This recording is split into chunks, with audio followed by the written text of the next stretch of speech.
4 in 1 combo అండి. ఒక్క యాత్రలోనే 4 పవిత్ర ప్రదేశాలండోయ్. ఇక్కడ మనందరికీ తెలియని చాలా రహస్యాలు కూడా ఉన్నాయండి. ఆ బాబా మహిమతో, శివుడి ఆశీర్వాదంతో ఈ వీడియోలో మీకు నాకు తెలియని అసలు నిజాలు తెలుసుకోబోతున్నామండి. ఆ 4 ప్లేసెస్ ఏవంటే, మొదటిగా షిరిడి సాయిబాబా ఆలయం అండి. తర్వాత నాసిక్, రాముడు 14 ఏళ్ళు అరణ్యవాసం గడిపిన స్థలం అండి.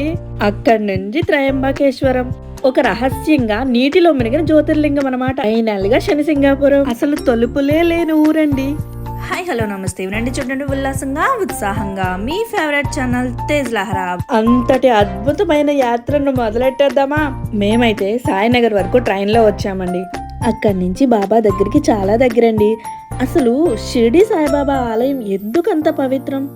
ఎందుకంటే ఇది కేవలం ఆలయం కాదండోయ్. ఇక్కడ జరిగే అనేక అద్భుత సంఘటనలకు ఇంకా భక్తులు ఆశ్చర్యపోతున్నారంటే మీరు నమ్ముతారా? మీకు సాయిబాబా మహిమలు చరిత్ర తెలుసా? సాయిబాబా తన జీవిత కాలంలో అనేక మహిమలు చేశారంట. భూలోకంలో నడిచిన దేవుడు అని పేరు తెచ్చుకున్నారంటండోయ్. ఆయన హిందూ ముస్లిం తేడా లేకుండా అందరికీ భక్తి మార్గం చూపారంటండి. ఇక్కడ రహస్యాలు, ఆసక్తికరమైన విశేషాలు ఏంటంటే, మొదటిగా సాయిబాబా సమాధి స్థలం అండి. అసలు ఇక్కడ ఏదైనా శక్తి ఉందా? ఏంటి ప్లీజ్ మహత్యం? బాబా ఈ ఆలయంలోనే ఇక్కడే ఉంటారండి. బాబా ఆలయంలో గర్భగుడి వెనక గోడ వెనక ఏమన్నా రహస్యం ఉందా?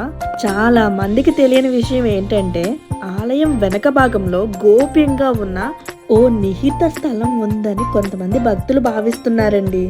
అంతేకాదండి, చింతామణి రహస్యమని ఈ ప్లేస్లోనే బాబాని ప్రతి ఒక్కళ్ళు తమ బాధలు చెప్పుకొని కోరికలు తీర్చమని అడిగేవారంట.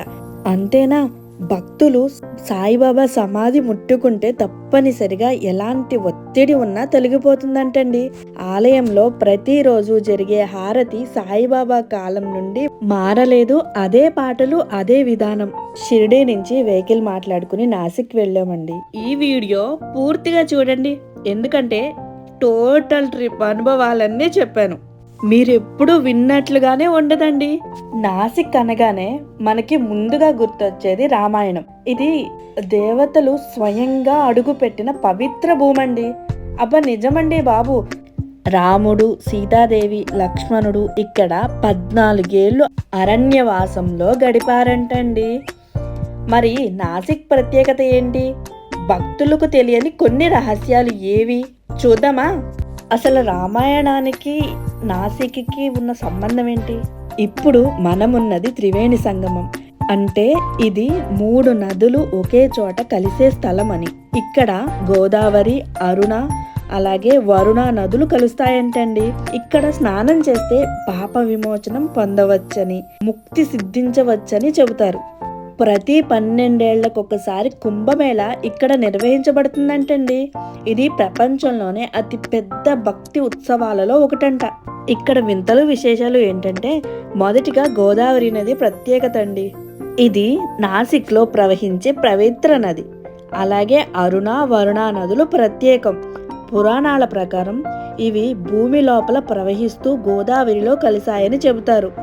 మన పురాణాల ప్రకారం సీతారామ లక్ష్మణులు ఈ నదిలో తర్పణం వదిలారని, ఆ సమయంలో ఋషులు, దేవతలు అక్కడకు వచ్చి గోదావరి మహిమాన్వితమైన పవిత్ర నది అని వర్ణించారంటండి. అప్పటి నుండి ఆ నదిలో స్నానం చేస్తే జన్మ జన్మల పాపాలు తొలగుతాయని, మోక్షాన్ని పొందవచ్చని నమ్మకం ఏర్పడిందంటండి. రావణాసురుని బంధువులు ఈ ప్రాంతంలో రహస్యంగా తపస్సు చేయడానికి వచ్చేవారని, వారిని నివారించడానికి రాముడు ఇక్కడ గంగా తీర్థాన్ని తెచ్చారని కొన్ని కథలు ఉన్నాయి. త్రివేణి సంగమం అనేది నాసిక్లో అత్యంత పవిత్ర ప్రదేశాలలో ఒకటండి. ముఖ్యంగా పిండ ప్రదానం, తర్పణం చేయడానికి ప్రసిద్ధి. హిందూ సాంప్రదాయంలో పితృదేవతల మోక్షార్థం పిండ ప్రదానం అనేది చాలా ముఖ్యమైన క్రియండి. పురాణాల ప్రకారం గోదావరి, అరుణ మరియు వరుణ నదులు కలిసే ఈ ప్రదేశం పితృదేవతలకు శాశ్వత శాంతిని అందించే పవిత్ర స్థలం అని నమ్ముతారు. ఇక్కడ పిండ ప్రదానం ఎక్కువగా ఎప్పుడు చేస్తారో తెలుసా? ఆషాఢ మాసంలో పితృపక్షం మహాలయ అమావాస్య రోజున.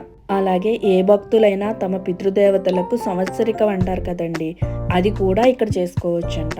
ఇక్కడ పిండ ప్రదానం చేయటం వల్ల పితృదేవతలకు మోక్షం లభిస్తుందని నమ్మకం. కుటుంబానికి ఆరోగ్యం, ఐశ్వర్యం కలుగుతాయని విశ్వాసం. జన్మ జన్మల పాపాలు తొలగుతాయని హిందూ ధర్మం చెప్తుందండి. చాలా మంది భక్తులు ఆధ్యాత్మిక శాంతిని పొందానని చెప్తున్నారు. ఇక్కడ మరో ప్లేసు పంచావటి. ఇక్కడేనంటండి సీతారామ లక్ష్మణులు నివసించింది. ఇక్కడికేనంట శూర్పణఖ వచ్చి రాముణ్ణిని మోహిస్తున్నానని చెప్పినప్పుడు మన లక్ష్మణుల వారు ఆమె ముక్కును కోసిన స్థలం అంటండి. ఇంకొక ప్రదేశం పేరు సీతాగుహ.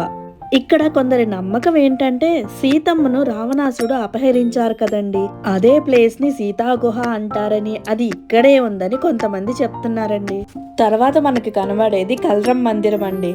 నల్లని రాముని విగ్రహం ఉన్న మొదటి ఆలయం అండి.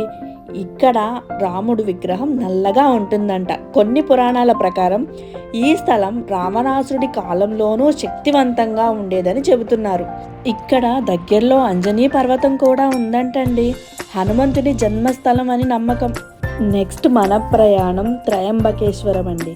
పంచావటి నుండి త్రయంబకేశ్వరం 30 కిలోమీటర్లు మాత్రమే. ఈ త్రయంబకేశ్వరం భారతదేశంలోని 12 జ్యోతిర్లింగాలలో ఒకటండి. శివుడు ఇక్కడ త్రినేత్ర రూపంలో ఉంటాడని నమ్మకం.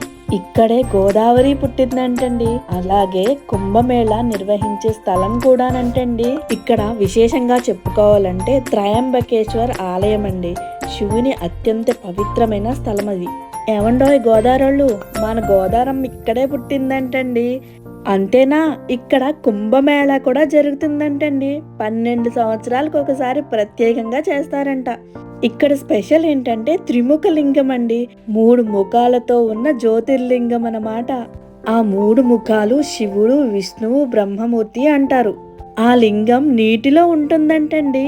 ఈ లింగం శివుని శక్తిని ప్రతిబింబిస్తుందని భక్తుల నమ్మకం అండి. త్రయంబకేశ్వర్ ఆలయంలో శివుని సన్ముఖంగా ఈ త్రిముఖ లింగం ఉంటుందంటండి.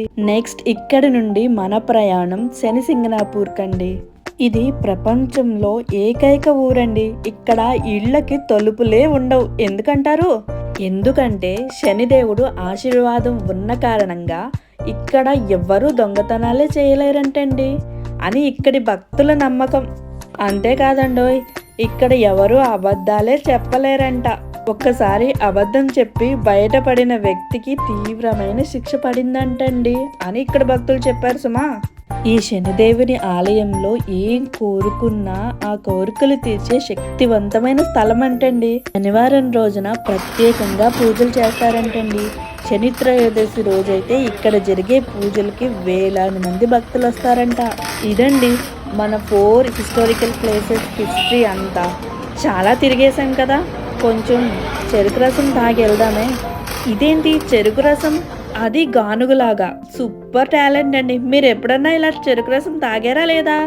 ఈరోజు మనం మహారాష్ట్రలోని 4 పవిత్ర ప్రదేశాలు చూసేసాం కదండి.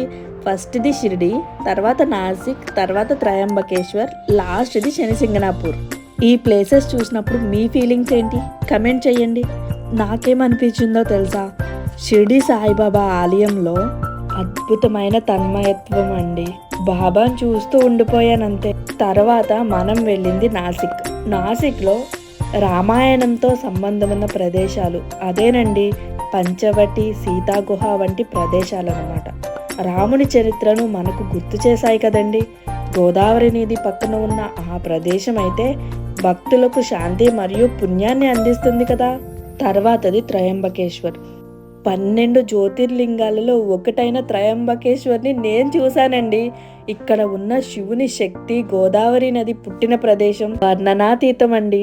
తర్వాత శనిసింగనాపూర్. వండరింగ్ ఏంటంటే తలుపులే ఉండవు ఇక్కడ. ఇదండి మన 4 ప్లేసెస్ హిస్టరీ అంతా. నచ్చిందా? మరి నా బూస్ నాకు ఇవ్వండి. అదేనండి మన తేజ్ లహరా ఛానల్ని please like, share and subscribe. Thank you. Bye.